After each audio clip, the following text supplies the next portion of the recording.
Ito po ay isang tao, ayan, na napapalibutan ng lahat ng batas. Batas po ito. So, presidente. Ayon po dito sa tarot, napakadami pang darating na pagsubok sa ating presidente. At itong pagsubok na ito ay susubok sa katatagan ng kanyang pamilya rin. Dahil masasangkot po ang ating presidente sa pagkatao, sa pag-question ng kanyang pagkatao. Si Bongbong Marcos po ay pang-17 presidente ng ating Pilipinas. Ito, actually hindi ko po siya nakikita, hindi ko po siya nakakausap. At kahit natarot ko siya noon at nangyari ang mga tinarot ko, ngayon i-analyze natin. Ngayon ko lang po ito napuna.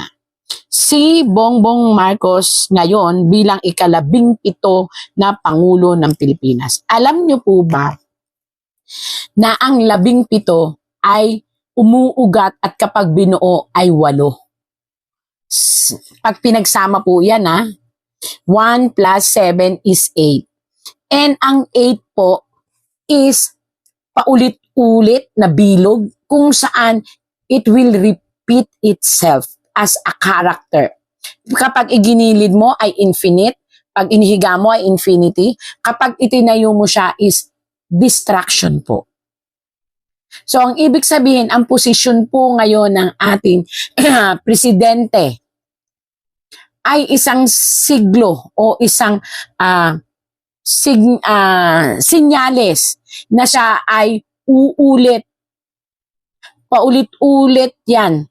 So, kung ano ang ibig sabihin ng paulit-ulit, sa kanyang upuan po, 1 plus 7 is 8. Ibig sabihin nito, 8, paikot, pababa, at paulit-ulit na problema lang. While 1, nag-iisa, plus palakol. So, it means, it will cause distraction sa kanyang upuan. Ngayon ko lang po ito napansin, nung ako po tumingin, daranas po ang ating presidente kung ang susundin natin ay ang feng shui o ang sinyales ng numero sa pagiging palakol. So, maaari siyang makaranas ng pagsibak or maaari siyang makaranas ng matinding hatol ng hustisya. Palakol. Nag-iisang palakol. At nung ito ay natotal, ito ay naging 8. Yun ang nakakatakot. Sana po mabigyang pansin ito ng ating presidente o ng pamilya ng presidente. Maghinay-hinay ang ating presidente. Huwag gumawa ng mga aksyon na sa tingin niya ay magtitrigel upang muling mangyari kung ano ang nangyari sa kanyang ama. 8. Pabalik-balik at muling babalik ang trauma sa pamilya. At ang palakol na 7 ng 17, ito ay magbubukas ng napakaraming sakit ng nakaraan at mabubuhay muli sa kanyang henerasyon. So, dapat pag-aralang mabuti ang bawat galaw. Kung sa tingin ninyo na talagang kinakailangan yung pakinggan ang sigaw ng mamamayang Pilipino para hindi totaling masira ang imahen ng inyong pamilya dahil siya bilang isang lalaki ang ngayon ang kumakatawan bilang isang Marcos, pag-aralang mabuti ang bawat galaw. Tandaan niyo po, ang 8 ay pabalik-balik lang na sitwasyon. At may nakitang palakol sa inyong posisyon at upuan.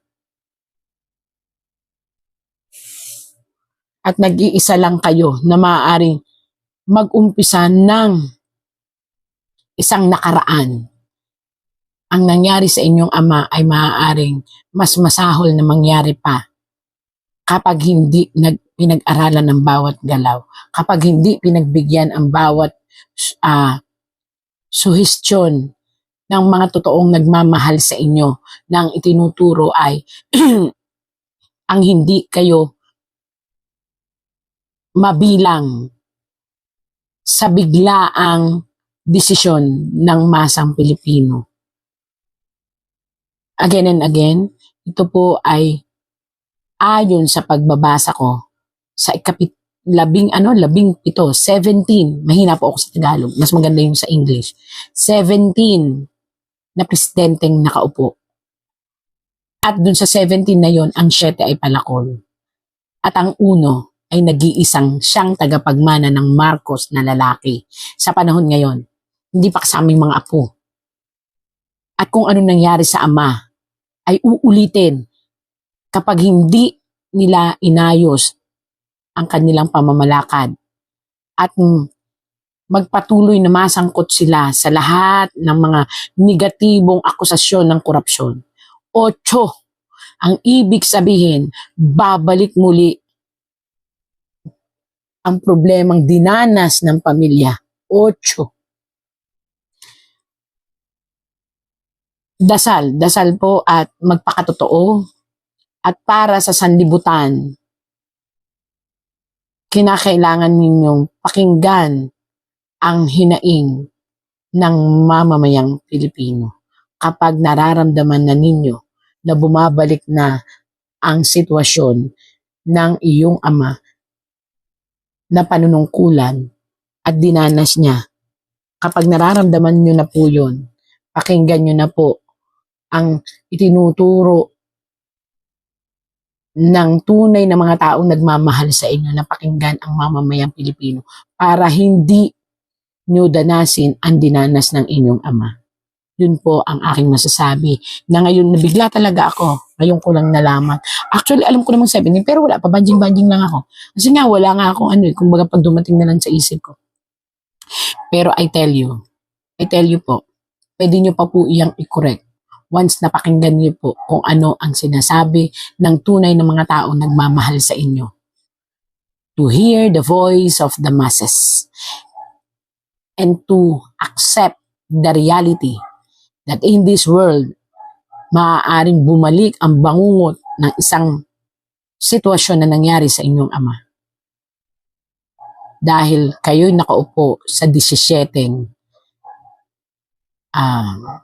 numero ng pagka-presidente. Again and again, yun po ay aking na pag-aralan lang sa bawat numero na aking binanggit. Ngayon, magtatarot na po tayo. Nawa makatulong ako upang hindi ninyo danasin ang mga negatibong nakita ng 18 na numero sa inyong upuan. Naway pakinggan natin po ang boses ng masa at layuan ang mga tao na sa tingin ninyo ay mahal kayo dahil lang sa pinansyal or ginagamit kayo. Tanggapin po natin upang masave ang lahat ng mga clan na lalaki ng Marcos. Ipakita mo sa akin, tarot, reshuffle kita, kung ano talaga ang nakikita mo na update sa ating Ferdinand Bongbong Marcos Jr. Ito na po,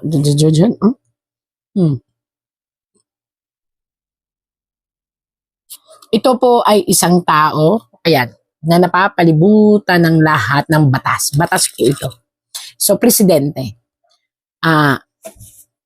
Ayon po dito sa tarot, napakadami pang darating na pagsubok sa ating presidente.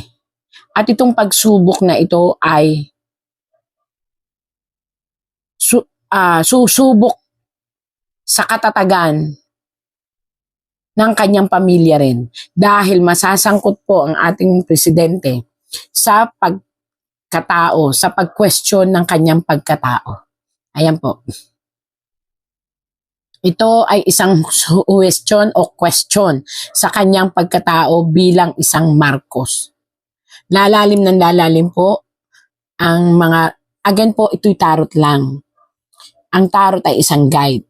So ito po ay isang revelasyon kung saan maku-question po ang tunay na pagkatao ng ating presidente. Yun po ay ayon sa tarot.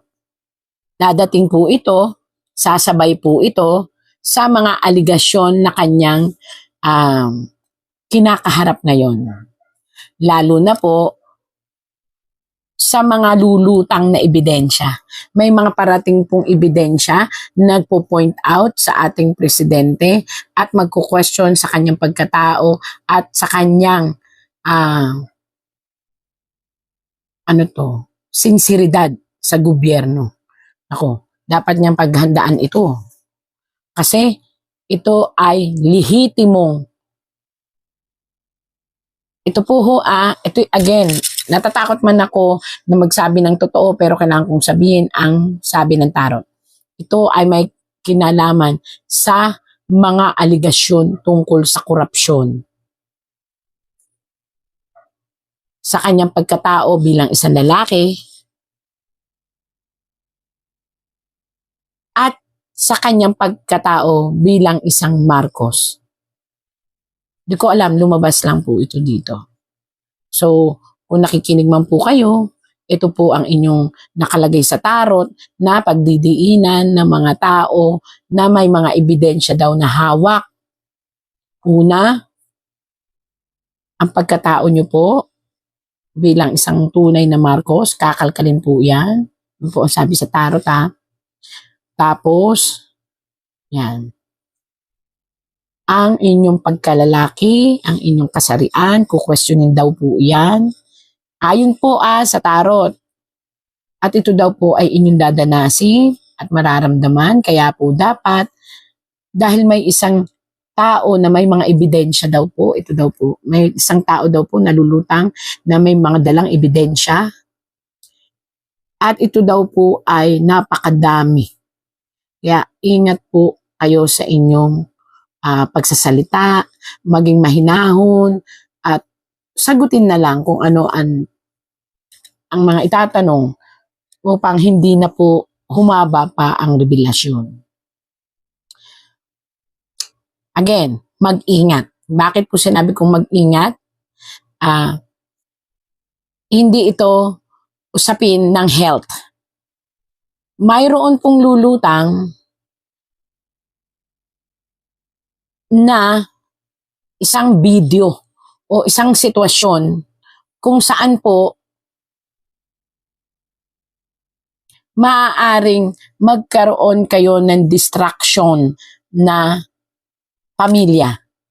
Hindi ko po alam ito po yung video, ayan po. Kaya ako sinabing video, ayan po. Yun po, yun. May yun. Tapos may cup. So, ingatan pong mabuti. May mga video daw po na lalabas. Ayun yun. Kung saan, parang nakabaliktad po. Kukwestiyonin ang inyong karamdaman kung ito ba ay totoo o gawa-gawa lang. Yun po ang sabi dito. Tarot lang po ito. Gusto ko lang po talagang basahin kung anong sinasabi. At may isang babae na lulutang. Hindi po ito Vice President. Iba po ito. Ito hindi po konektado sa politika. Ito'y isang babae na lulutang kung saan may hawak daw po siyang ebidensya. At ito, ang kukwestiyonin niya ay ang inyong medical. Medical. Ko alam, bakit ngayon? Na papalabasin dito, ayan, para ako nagbabasa, papalabasin dito na itong hawak ninyong medical ay nakabaliktad. Ibig sabihin, hindi ganun kalala. Hindi yung matatakot kami na mamamatay kayo. Kung hindi, ginagawa iyon, yan po may medical, nakabaliktad, na ginawa lang daw po iyon upang, ayan, walang kamatayan eh. Ibig sabihin po, may sakit pero hindi ganun kalala, tapos ang sitwasyon hindi naman mamamatay, walang kamatayan, wala. Nakabaliktad nga po kayo eh. Pero, ito lang po kasi yung the only way to tell people na may sakit kayo. Parang ganun. So parang hindi naniniwala itong babaeng ito na totally kayong may sakit. Merong karamdaman pero hindi ganun kalala kagaya ng mga lumalabas sa ating mga istorya. At dito, again and again po, ko-questionin na naman ang pagkatao nyo bilang isang Marcos. Hindi ko alam ba't lumabas yun. And again, mauungkat again ang tungkol po sa inyong mag-asawa. Ito'y isang video na parang, ano ba yun, makakalkal lahat. Ayan. Naku, pag-aralan nyo pong mabuti ang inyong move. Kasi, kinakailangan maipaliwanag po ang lahat ng lalabas kasi may isa kayong kakaharapin na kailangan ninyo talaga ito punto per punto maipaliwanag ninyo. Isang malaking ari-arian ang ilalabas ng mga taong nagsaliksik sa kung anong meron po kayo na natatago. So hindi ko alam, lumabas lang po ito. At isang lalaki, ito po tigre, isang lalaki na talaga namang naging pamilya at iningatan ninyo ang muling babaliktad sa inyo.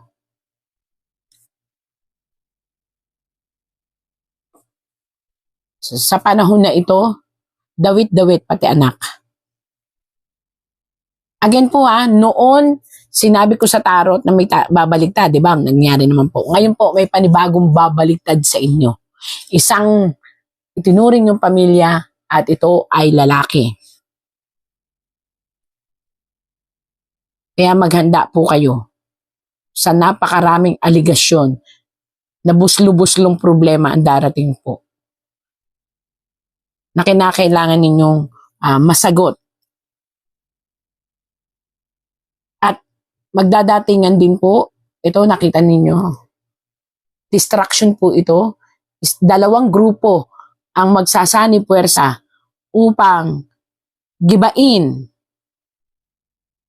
ang inyong upuan. Hindi ko po alam kung sino po ito. Dalawang tao, ayan, dalawang malalaking asul at pula ang magsasani puwersa. Talagang gagawain nila ang isang napakalaking grupo para at ano po ito distraction o pagkagiba, maaring mag-isip sila na gumawa ng isang malaking action na kung saan maaapektuhan bukod po sa mga impeachment bukod po to sa impeachment, maaring maapektuhan ang pamumuno ninyo at maaring mag-collapse ang Kastilyo bago magbotohan ng 2028. Again and again, wala po akong nakikitang kamatayan tungkol sa karamdaman po. Pero nakikita ko rito ang isang matinding pag-iisip upang makalayo. Yan po. Pero iniisip pa lang po ito upang lumayo. Kung ano man po yun ay hindi ko alam kung saan at bakit. Ayan. Depression ang nakikita ko po. Sobrang depression ang nakikita kong parating. Hindi po yung sakit na kumakalat ngayon, kundi depression ang parating. Nagigiba sa inyong emosyon, mentalidad at katawan. Yun po. Again and again po, hindi ko po hangad na sabihin ang mga nakita ko rito, pero kung papansin niyo ito po'y babala upang makapili kayo ng mga tao, ng mga tamang tao na pakikinggan upang maituwid ang mga pagkakamali ng nakaraang at hindi na maranasan ninyo ang naranasan ng inyong tatay. Ang inyong buhay ay inyong dala. Pero ayon nga po dito, ito isang tarot lamang. Na kung inyong pakikinggan, maaari rin naman makatulong sa inyo. And napakadami po, buslu-buslong problema po ang parating. Hindi lang po, kahit po nakita po dito sa tarot na kahit po anong sabihin at gawain, kung may mga taong nag-feed ng maling galaw sa inyo, hindi po mababawasan ang inyong kalaban, lalo pong magagalit. Maraming lalabas pa. Kaya kung ano po ang sabihin ng masang Pilipino, pakinggan niyo po upang again and again, hindi niyo maranasan ang naranasan ng inyong father. Kaya ninenervyos sila na hindi ma-impeach si Sara o baka manalo si Sara na presidente sa 2028. Kasi the only way you can stop Sara Duterte from becoming president is either to kill her or to impeach her. Wala nang iba. Hindi nila mapipigilan ito na maging presidente si Sara Duterte. Naku, attorney, great threat yan. No joke, no joke. Attorney. The reality is, that is the reality. Dalawang paraan lang yan. Either you eliminate si Sara Duterte by assassination, mamatay siya, or you impeach her. Yun lang ang paraan para hindi siya makatakbo. Otherwise, this is a done deal. The numbers cannot lie. The numbers will not lie. Sara Duterte is bound to be the next president of the Philippines. Attorney, doon sa balik tayo sa impeachment, na yung argumento na premature o masyadong maaga ang pag-impeach o pagparusa sa isang official, kung ang notice of disallowance ng COA ay hindi pa pinal at may natitira pang takdang araw tulad ng 180 days period para apilahan o rekonsidera. Anong masasabi niyo po dito? Hilaw ba? Hilaw, attorney?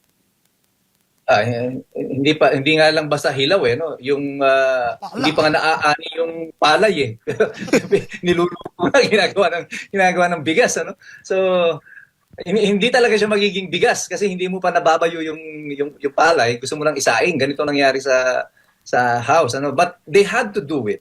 Wala silang choice because 2026 is the year, it's now or never. 2027 hindi na sila pwede mag-file ng impeachment because barred na yung impeachment 1 year prior to the election. So, wala na yun. Useless na yun. So, kaya kita mo, pagkatapos ng Abril, nung lumabas yung balita na patay na si Marcos o napalitan na siya, di ba? Mapansin niyo yun, nagkaroon ng sudden movement ang administrasyon against Sara Duterte. It was all guns blazing. Talagang all out na. Lahat na, tinira na. Lahat na ng kalaban, pinakulong. Di ba? Sunod-sunod na yan. Because, Agosto na, 3 months to go, magtatapos na ang 2026 and they are so far away from accomplishing their mission.